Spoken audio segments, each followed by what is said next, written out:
The fluorescent lights of the bus flickered as Sarah Jones checked her reflection one last time in her phone's dark screen. Her fingers nervously smoothed down her navy blazer. A lucky find at the thrift store last week. The small coffee stain near the hem had mostly come out after 3 careful hand washings, and she'd stayed up until midnight sewing back the loose button. It wasn't perfect, but it was the best she could do. Next stop, Technology Plaza. The automated voice announced, making Sarah's heart skip a beat. She clutched her worn leather portfolio, another second-hand treasure, containing her resume, coding projects, and the reference letter from her night course instructor at the community college. As she stepped off the bus, Sarah caught her reflection in the gleaming glass building before her. At 32, she looked older than her years, the late nights of studying evident in the subtle shadows under her eyes. Her brown hair was pulled back in a neat bun, and she'd applied just enough makeup to look professional without being flashy. Every detail had been carefully considered, down to the sensible black shoes she'd polished until she could see her face in them. The weight of responsibility pressed down on her shoulders as she thought about her daughter, Emma, who was probably sitting in her first-grade class right now, proudly telling her friends that her mommy was going to be a computer wizard. The thought brought both a smile to her face and tears to her eyes, which she quickly blinked away. She couldn't afford to mess up her mascara now. Sarah's journey to this moment had been anything but traditional. For the past year, her routine had been relentless, waitressing from 7 a.m. to 3 p.m. at the local diner, rushing to pick up Emma from school, helping with homework, making dinner, and then, after tucking her daughter into bed, diving into her own studies until the early hours of the morning. Her small apartment's kitchen table had become a command center, covered with coding books, sticky notes, and her old laptop, a birthday gift from her parents before they passed away. The security guard at the building's entrance gave her a questioning look as she approached, and Sarah felt her confidence waver for a moment. But she straightened her shoulders, remembering Emma's words from this morning. "You're the bestest coder ever, Mommy." Her daughter's unwavering faith had gotten her through countless moments of self-doubt, through all the times she'd wanted to give up when the code wouldn't work, when her eyes burned from staring at tutorials, when her fingers ached from typing practice problems. Taking a deep breath, Sarah pushed open the heavy glass door. The lobby was intimidating in its grandeur, all marble floors and modern art installations that probably cost more than her annual salary. Young professionals in designer suits breezed past her, their confidence seemingly effortless. Sarah gripped her portfolio tighter, her knuckles turning white. She'd practiced this moment countless times in front of her bathroom mirror. "Hello, I'm Sarah Jones. I have an interview with Mr. Thompson at 10 a.m. The words rang in her head as she approached the reception desk. This wasn't just a job interview. This was her chance to transform her life, to show Emma that dreams don't have an expiration date, that determination and hard work could overcome any obstacle. With one final deep breath, Sarah stepped forward, ready to face whatever challenges lay ahead. Mark Thompson barely looked up from his phone when Sarah entered his office. The room was exactly what she'd imagined a tech manager's office would look like. Minimalist, with a massive desk and floor-to-ceiling windows overlooking the city.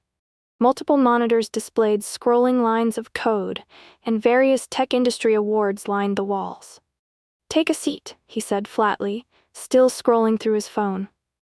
Sarah perched on the edge of the chair, her portfolio balanced carefully on her lap. The leather was cracking at the corners, and she wished she'd thought to color it in with a marker. After what felt like an eternity, Mark finally set his phone down and picked up her resume. His eyebrows rose slightly, and not in a good way. "Community college?" He said the words like they tasted bad in his mouth. "Yes, sir," Sarah replied, trying to keep her voice steady. "I completed their night program in computer science while working full-time." Mark's lips twisted into something between a smirk and a grimace. "I see you're currently employed as a waitress?" He didn't even try to hide his disdain. Sarah sat up straighter. "Yes, at Joey's Diner. It's allowed me to support my daughter while I study programming." I've actually been able to create a new ordering system for the restaurant using Python and—" A sharp laugh cut through her explanation. Mark was actually chuckling, shaking his head as if she'd just told him a particularly amusing joke. "You created an ordering system? For a diner?" Another laugh. "Look, Miss Jones," Sarah supplied, her cheeks burning. "Miss Jones, this is a serious tech company. We handle millions of dollars in transactions daily. Our clients include Fortune 500 companies. We typically hire from top universities: Stanford, MIT, Berkeley." He gestured to his own degrees hanging on the wall. "Not from diners." Sarah's hands trembled slightly, but she pressed on. "If you look at my GitHub portfolio, you'll see I've completed several complex projects. I've contributed to open source." "Listen," Mark interrupted, standing up. "Let me save us both some time. This isn't going to be a good fit. We need someone with real experience, not someone who codes between taking burger orders." The casual cruelty of his words hit Sarah like a physical blow. She thought of all those nights studying, of Emma proudly telling her teachers that her mom was learning to be a programmer, of the tutorials she'd watched over and over until they made sense. "I understand," Sarah said quietly, rising from her chair. Her voice was steady, even as her heart crumbled. "Thank you for your time. The way out is to the left," Mark said, already back on his phone. "And Miss Jones? The coffee shop downstairs is hiring. That might be more your speed." Sarah walked out of his office with her head high, even as tears threatened to spill. She made it to the elevator before the first tear fell, quickly wiping it away as other employees entered. She wouldn't give him the satisfaction of seeing her cry. As the elevator descended, Sarah thought of Emma waiting at school, probably drawing another picture of mommy at her computer job. Her daughter's unwavering faith had gotten her this far. One arrogant manager's opinion wouldn't be the end of her journey. Still, as she pushed through the revolving door into the bright morning sunshine, Sarah couldn't help but feel the weight of defeat pressing down on her shoulders. She'd known it would be hard, but she hadn't expected such blatant dismissal, such casual cruelty. What she didn't know then, as she waited for the bus home, was that this humiliating interview would end up being one of the most important moments of her career. Just not in the way anyone could have predicted. 3 months had passed since that humiliating interview.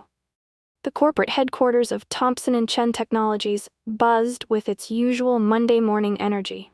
Mark Thompson hurried through the lobby, his tie slightly askew, his expensive leather briefcase swinging wildly as he checked his watch for the 10th time. 8:47 a.m. The quarterly board meeting had started 17 minutes ago. He jabbed the elevator button repeatedly, cursing under his breath. This was the most important meeting of the quarter, the one where department heads presented their progress to the board and major investors. His late arrival wouldn't go unnoticed, especially since he was supposed to present the IT department's new hiring initiatives. The elevator seemed to stop at every floor, each ding making his blood pressure rise. When it finally reached the top floor, he practically sprinted down the hallway, his leather shoes clicking against the marble floors. The mahogany doors of the conference room loomed ahead. Mark burst through the doors, already launching into his prepared excuse. "I apologize for my tardiness. There was a major traffic incident on." The words died in his throat. Seated at the boardroom table, wearing an impeccably tailored charcoal suit and a confident smile, was Sarah Jones. Not the nervous, shabbily dressed woman from 3 months ago, but a polished professional whose presence commanded attention. She was sitting in the power seat, right next to the CEO. Mark's mouth went dry. His briefcase slipped from his fingers, papers spilling across the floor. Nobody moved to help him collect them. "Mr. Thompson," the CEO, James Chen, spoke with barely concealed irritation. "How kind of you to join us. We were just listening to my daughter's assessment of our department hiring practices." "Daughter." The word echoed in Mark's head like a death knell. "Please, take a seat, Sarah." Or rather, Sarah Chen gestured to an empty chair. Her voice was calm, professional, but there was a glint in her eye that made Mark's stomach turn. "I was just sharing some interesting insights about the barriers faced by candidates from non-traditional backgrounds." Mark sank into the chair, his legs barely supporting him. The room felt too hot, too small.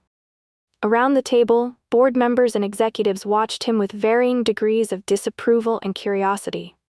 As I was saying, Sarah continued, her voice carrying clearly across the room, my recent experience applying for a position in the IT department was enlightening. She pulled up a presentation on the large screen. Would you like to explain to the board, Mr. Thompson, why you laughed at my community college degree and suggested I stick to waiting tables? The silence in the room was deafening. Mark could feel sweat beading on his forehead. Through the floor-to-ceiling windows, the city stretched out below, but he'd never felt more trapped. I didn't realize, he stammered, that I was James Chen's daughter. Sarah finished for him. Or that someone who learned coding while waiting tables could be qualified for a technical position. She turned to address the entire board. This experience led me to investigate our hiring practices more broadly. What I found was concerning. She clicked to the next slide, revealing statistics that made several board members lean forward with furrowed brows. Mark's vision began to blur around the edges as he watched 3 months of bias and arrogance come back to haunt him in meticulously documented detail. The daughter of the company's biggest investor, the woman he'd dismissed without a second thought, was now effectively holding his career in her hands. And judging by the expressions around the table, she wasn't the only one who found his behavior problematic.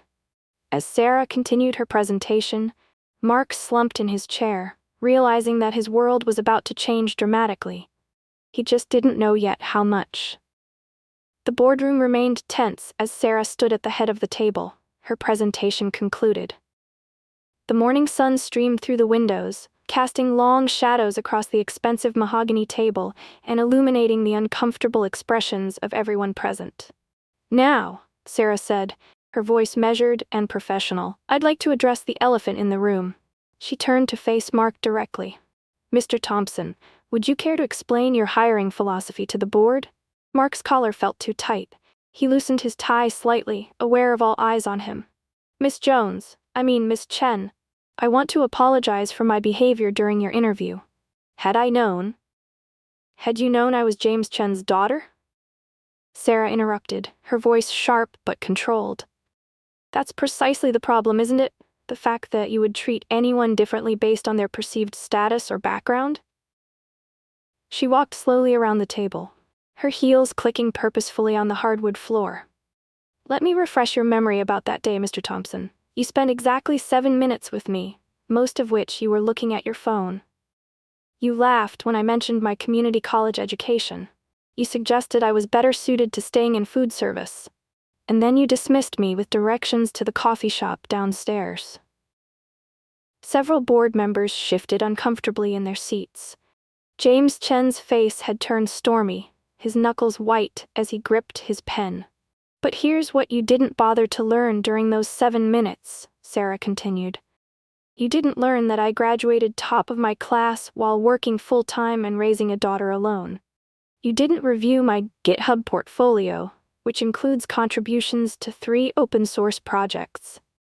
You didn't even look at the ordering system I developed for the diner, a system that increased their efficiency by 40% and has since been adopted by 5 other local restaurants.